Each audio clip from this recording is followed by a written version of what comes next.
આ તરફ સુરેન્દ્રનગરના વઢવાણ તાલુકા પંચાયતમાં કોંગ્રેસનો અનોખો વિરોધ. ગધેડા અને ડીઝલના કેરબા સાથે કોંગ્રેસે વિરોધ કર્યો. તાલુકા પંચાયતના પ્રમુખ અને ઉપપ્રમુખની વરણી દરમિયાન વિરોધ કરવામાં આવ્યો છે. ખેડૂતોને ડીઝલ ન મળતા કોંગ્રેસે પ્રહાર કર્યા.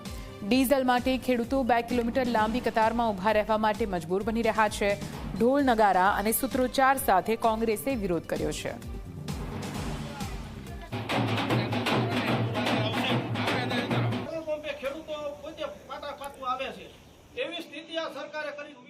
પણ આજે અમે ગધેડા લઈને ઉગ્ર વિરોધ કરવા આવ્યા છીએ કે ચૂંટણી પહેલા જે સરકારે એવું કહેતા હતા કે ખાલી ખોટા જે સોશિયલ મીડિયાની અંદર પોસ્ટ મૂક્યા છે, પણ સરકારમાં પૂરતો પેટ્રોલ ડીઝલનો જથ્થો છે, કોઈ મૂંઝાવાની જરૂર નથી.